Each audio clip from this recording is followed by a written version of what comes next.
जय श्री कृष्णा। स्वागत है आपका आपके अपने YouTube चैनल नैनीज भक्ति सागर में। आज की वीडियो में हम आपको बताएंगे कि अश्वत्थामा कौन है और अश्वत्थामा जी के जीवित होने के 3 ऐसे सबूत जो आपने शायद ही कहीं सुने होंगे, और तीसरा सबूत तो आपको बिल्कुल चौंका कर रख देगा। इसीलिए वीडियो में अंत तक बने रहिएगा। महाभारत युद्ध से पूर्व गुरु द्रोणाचार्य अनेक स्थानों में भ्रमण करते हुए हिमालय के ऋषिकेश में पहुंचे। वहां तमसा नदी के तट पर एक दिव्य गुफा में तपेश्वर नामक स्वयंभू शिवलिंग है। यहां गुरु द्रोणाचार्य और उनकी पत्नी माता कृपी ने शिव की तपस्या की। इनकी तपस्या से प्रसन्न होकर भगवान शिव ने इन्हें पुत्र का प्राप्ति का वरदान दिया। कुछ समय पश्चात माता कृपी ने एक सुंदर तेजस्वी बालक को जन्म दिया। जन्म ग्रहण करते ही इसके कंठ से हिन हिनाने की सी ध्वनि सुनाई दी, जिससे उसका नाम अश्वत्थामा पड़ा। जन्म से ही वह अश्वत्थामा मस्तक में एक अमूल्य मणि लेकर विद्यमान हुआ, जो कि उसे दैत्य, दानव, शस्त्र, व्याधि, देवता, नाग आदि से निर्भयक रखती थी।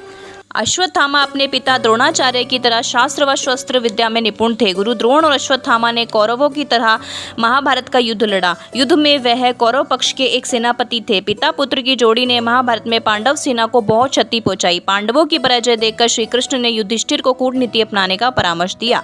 इस कूटनीति के कारण ही द्रोणाचार्य की हत्या द्रौपदी के भाई धृष्टद्युम्न ने अपने हाथों से की।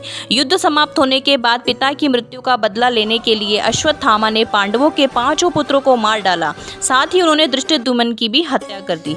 इस चीज से श्री कृष्ण जी को बहुत गुस्सा आया और उन्होंने अश्वत्थामा को श्राप देते हुए उसकी अमूल्य मणि उसके माथे से निकाल ली और उन्हें श्राप दिया कि तुम 5000 वर्ष तक इस पृथ्वी पर भटकते रहोगे और किसी भी जगह किसी पुरुष के साथ तुम्हारी बातचीत नहीं हो सकेगी। तुम्हारे शरीर पर पीप और लहू की गंध निकलेगी, इसीलिए तुम मनुष्यों के बीच नहीं अपितु जंगल में ही भटकोगे। इसीलिए हमें आज भी सबूत मिलते हैं जिनसे ये पता चलता है कि अश्वत्थामा आज भी जिंदा है। इस बात के सबूत हमें कई कहानियों और महान ग्रंथों से मिलते हैं। उन्हीं का जिक्र हम इस वीडियो में करेंगे। सबूत नंबर 1, कर्नाटका के एक गांव में नारायण संत जी रहते थे। वह संत जब अश्वत्थामा जी से मिले तब उन्होंने अश्वत्थामा जी को महाभारत के युद्ध के बारे में बताने के लिए कहा। अश्वत्थामा जी के पास एक गीला कपड़ा रहा करता था, जिसे वे बार बार गीला करते और सुखाते रहते थे। अश्वत्थामा जी ने संत नारायण जी से यह शर्त रखी कि जब तक यह कपड़ा गीला रहेगा तब तक मैं आपको कहानी सुनाऊंगा। बाकी की कहानी मैं आपको अगले दिन सुनाऊंगा। पहले दिन जब तक कपड़ा गीला रहा उन्होंने कहानी सुनाई। तब तक यह कहानी युधिष्ठिर जी की मौत तक पहुंची। तब वह रोने लगे और अगले ही दिन के लिए रुक गए। अगले दिन नारायण संत ने डरकर अपनी पत्नी को सारी महाभारत की कहानी सुनाई। जब अश्वत्थामा जी को इस बात का पता चला कि उन्होंने अपनी पत्नी को सारी कहानी सुना दी है, तब वे वहां से चले गए। संत नारायण जी की लिखी महाभारत को जो भी पढ़ता है उसमें केवल युधिष्ठिर जी की मौत तक का ही जिक्र है, इसके अलावा और कोई जिक्र नहीं है। इससे यह साबित होता है कि अश्वत्थामा आज भी जिंदा है। दूसरा सबूत, असीरगढ़ किले में शिव मंदिर। ऐसा भी कहा जाता है कि मध्य प्रदेश के बुरहानपुर जिले में स्थित असीरगढ़ के किले में जो शिव मंदिर मौजूद है वहां अश्वत्थामा प्रतिदिन पूजा करने आते हैं। वह भी सबसे पहले अश्वत्थामा यहाँ प्रतिदिन भगवान शिव को जल अर्पित करते हैं। कई वर्षों से यह रहस्य है, लेकिन आज भी यहाँ मौजूद शिवलिंग पर ताज़ा फूल गुलाब चढ़ा हुआ मिलता है। आज तक यह कोई भी नहीं समझ पाया कि यह फूल गुलाब और जल कौन अर्पित कर जाता है। शिवलिंग पर रखे हुए बेलपत्र की शाखा को देखकर यह प्रतीत होता है कि यह बेलपत्र आज के समय में वर्तमान में मिलना असंभव है, क्योंकि आज के समय में उस बेलपत्र में 3 पत्तियाँ होती है, परंतु जो शिवलिंग पर चढ़ा हुआ मिलता है उस पे 6 पत्तियां होती हैं, जो कि केवल महाभारत काल में ही पाई जाती थी। तो इससे यह साबित होता है कि अश्वत्थामा ही यहाँ पूजा करने आते हैं।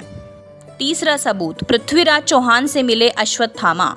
सम्राट पृथ्वीराज चौहान अश्वत्थामा से मिल चुके हैं। पृथ्वीराज चौहान ने अश्वत्थामा से दिव्य अस्त्र मांगे थे, लेकिन अश्वत्थामा ने कहा कि तुम्हारा शरीर इन दिव्य अस्त्रों को झेल नहीं पाएगा, इनकी ऊर्जा से तुम्हारा शरीर भस्म हो जाएगा। अश्वत्थामा ने पृथ्वीराज चौहान का भविष्य देखा था और उन्हें शब्द भेदी विद्या का ज्ञान का दान भी दिया था।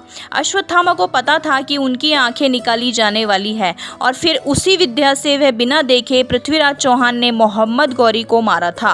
इसका उल्लेख उनकी किताब पृथ्वीराज रासो में मिलता है। एक सम्राट कभी झूठ नहीं बोल सकता। अश्वत्थामा जिस भी व्यक्ति को देखते हैं वह मर जाता है और उस व्यक्ति को वह स्वयं चुनते हैं जिसको उन्हें दर्शन देने होते हैं। अश्वत्थामा को बहुत लोगों ने देखने का दावा भी किया है, इसे हम झुठला नहीं सकते।